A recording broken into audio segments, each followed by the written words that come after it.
In this video, I'm going to explain everything you need to know about how to get started with bodyweight training. Whether you're looking to get advanced skills like the planche, or you're looking to do your first pull-up, no matter what your goals are, in order to achieve them, you first need to know and understand how to train the fundamentals, and that's what this video is going to be about. This is basically all the knowledge that I've acquired from exclusively training calisthenics for the past 3 years. I'll be going over push, pull, core, and leg exercises, as well as how to program and structure your training, and offer some miscellaneous tips and advice. I'll have timestamps in the description because this video will be pretty information heavy, but these are things that I would tell to anybody who I'm coaching in order to help them reach their goals safely and effectively.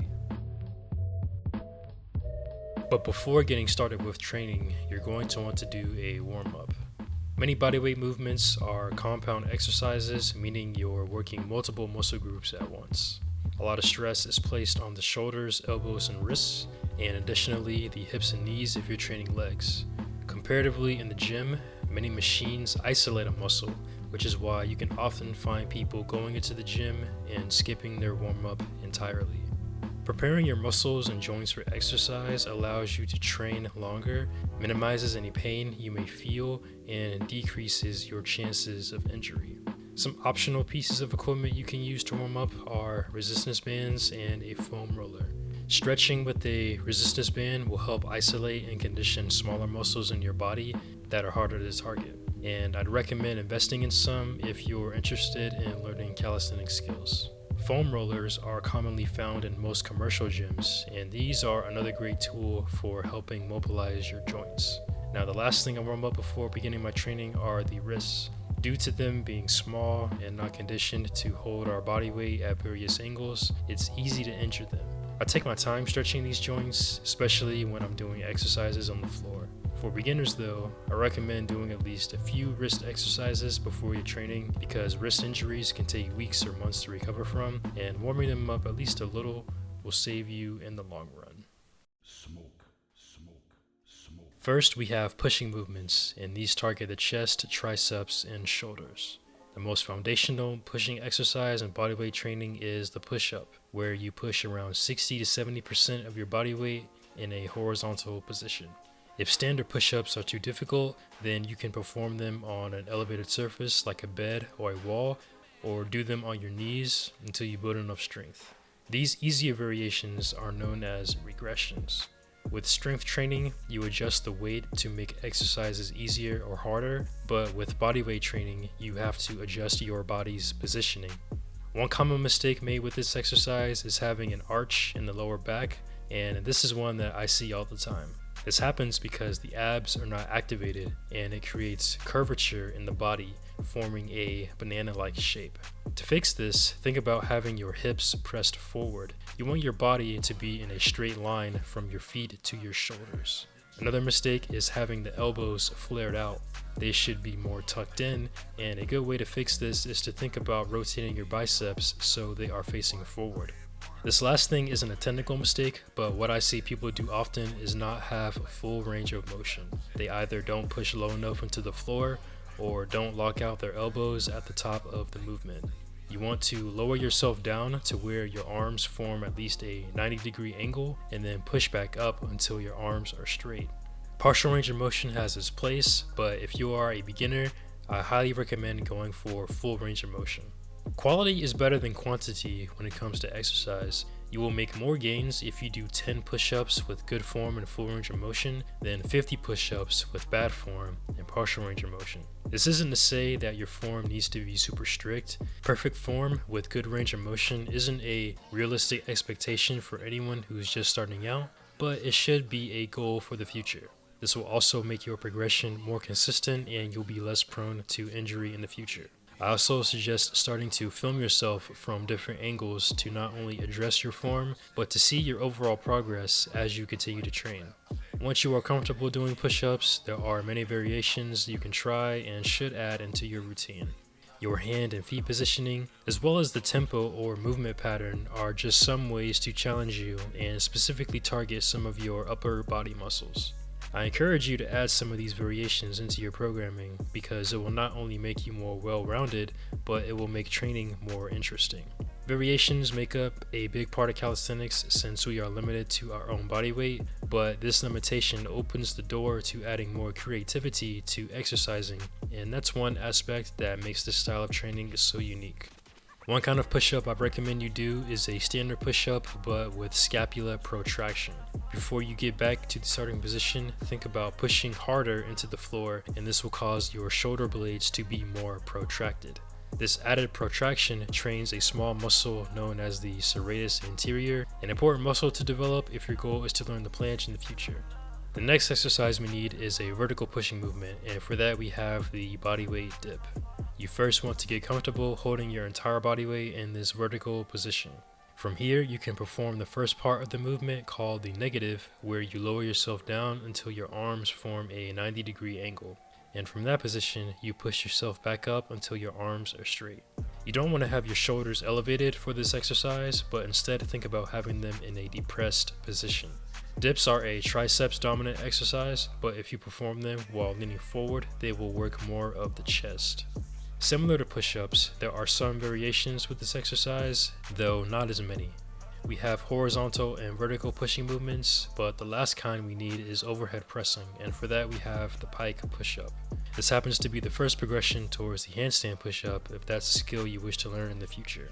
To do this, get into a pike position, lean forward as you push down, keeping your elbows tucked in, and come back up into a pike position. You want to lean forward because this will target the shoulders, and try to keep your elbows from shifting during the movement. One thing you can do is begin in a push-up position and slowly bring your feet forward. And as you do this, your pushing movement should be more vertical until you're in a comfortable pike position.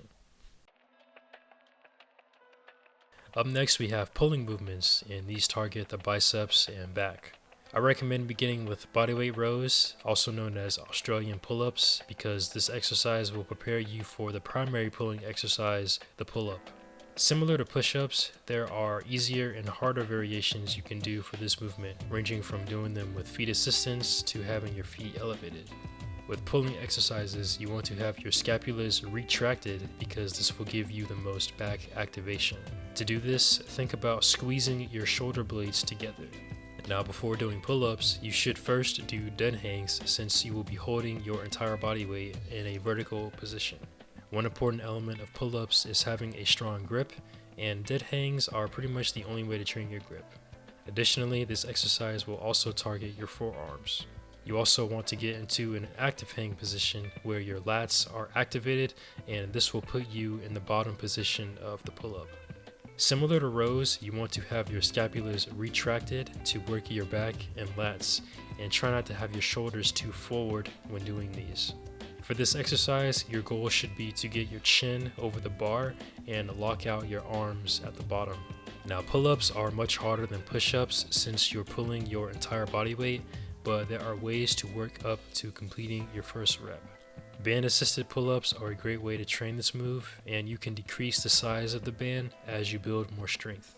You can also jump to the top of a pull-up and hold this position, or start at the top and lower yourself as slowly as possible. Pull-ups have some of the same variations as push-ups, and I encourage you to add these into your programming as you get stronger.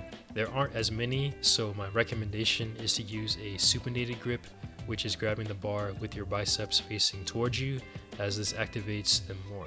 I also recommend doing close and wide grips of these movements to fully target your back muscles as well as your biceps. In my opinion, this is really all you need to build a strong and aesthetic back, and since there's less pulling movements than pushing, I suggest taking your time to do these exercises with good form and control. Next, we have exercises to train your core. It's important to note that your core is being activated when performing bodyweight exercises, so you should train this muscle group after finishing your compound movements. I suggest mainly doing isometric core exercises that train your core stability and endurance, since that will improve your overall performance. The exercises I'm showing here are some that I'd recommend. In calisthenics, there is an emphasis on being in a hollow body position, So training this exercise will prepare you for other movements like the handstand and the planche if you plan to learn these moves in the future. One thing I'd also suggest is beginning to train your core compression, and these seated pike lifts are a great exercise. From a seated position with your legs straight, place your hands by your knees and lift your legs up. With this exercise, you are compressing the angle formed by your torso and legs. Placing your hands behind your knees will make this easier, and you can also isolate one leg at a time and hold your leg at the top of the movement. To further develop your core compression, a skill you should start training for is the L-sit. You can either use a pull-up bar or a dip bar to train this. The progressions for this move can be done either for reps or as an isometric hold. The L-sit is an easy calisthenics skill, often the first one people learn, but remember to be patient with yourself and consistent with your training. Now, I always wanted to have a six-pack, and that was my primary motivation that got me into working out. Before exclusively doing bodyweight training, I was unknowingly doing calisthenics at the start of my fitness journey to train my abs, and on screen you can see some of the ab exercises I was doing. I was also naturally skinny growing up, and it didn't take a ton of time for me to begin having visibility in my abdominal region. I say this to make the disclaimer that the core is a large muscle group, and your genetics play a factor in determining whether you can obtain a six-pack, some people getting either a 4 or 8-pack. There's a ton of bodyweight exercises you can do to train your abs, but I want to reiterate that it's not necessary to do a ton if your goal is to have a shredded six-pack. This is also where I'll mention that your diet plays a factor in having aesthetic abs. This could be its own video in the future, so let me know in the comments if you'd like to see that. But in short, training smart and consistently while eating relatively clean are all the things you need to do in order to achieve results.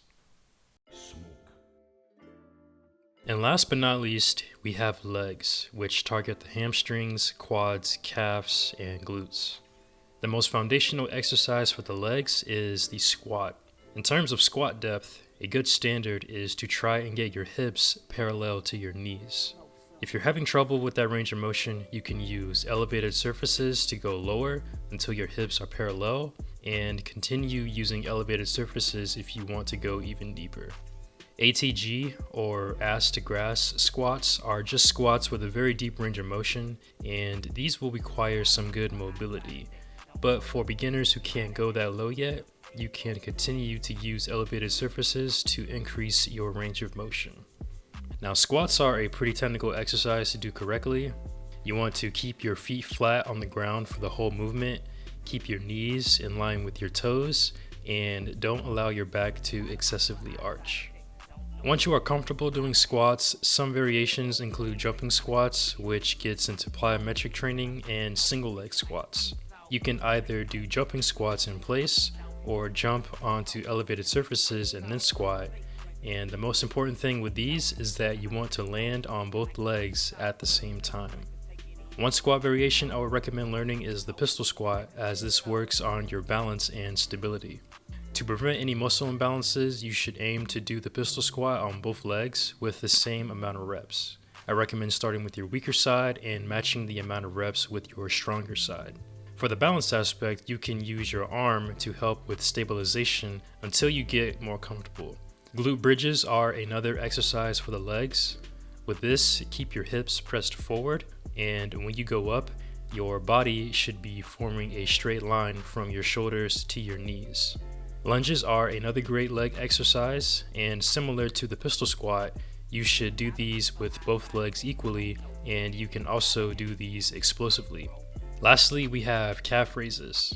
You stand on the balls of your feet, squeeze your calves at the top, and then lower yourself down. This is another exercise that can be performed with one leg. And remember that all of these movements can be done as isometric holds to build more strength and stability. Now, it's become a meme in the fitness community that people who do calisthenics don't train their legs, and there is some truth to that. I personally don't train my legs with the intention of trying to grow them. However, I do stretch and work on my mobility, as leg activation is an important part of calisthenics skills.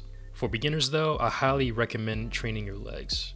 Whatever your goals are, I think it goes without saying that having functional and flexible legs will lead to a long and healthy quality of life, so I do not recommend skipping leg day. Now it's time to put all these exercises together and begin designing your workout program. I want to preface this by saying there is a plethora of bodyweight exercises you can find on the internet, but the exercises I chose are not only ones that I have experience doing myself, but in my opinion, they effectively target every muscle group and build your balance, control, and stability, along with building strength and muscle. The important thing to remember with this is that not all workout programs are created equal. Since we all have different baseline levels of strength, as well as our own weaknesses, genetics, and goals, one program is not better or worse than the other. They should be personalized based on your own needs and desires. However, there are some key principles to keep in mind when creating your program. As I said in the beginning, you're going to want to do some sort of warm-up routine before you exercise to loosen your joints and decrease your chances of injury. After that, I recommend starting with the most difficult exercises first. This is because they will be the most intense and require the most energy. This will likely be any variation of push-ups, pull-ups, dips, or squats, since those are all compound movements.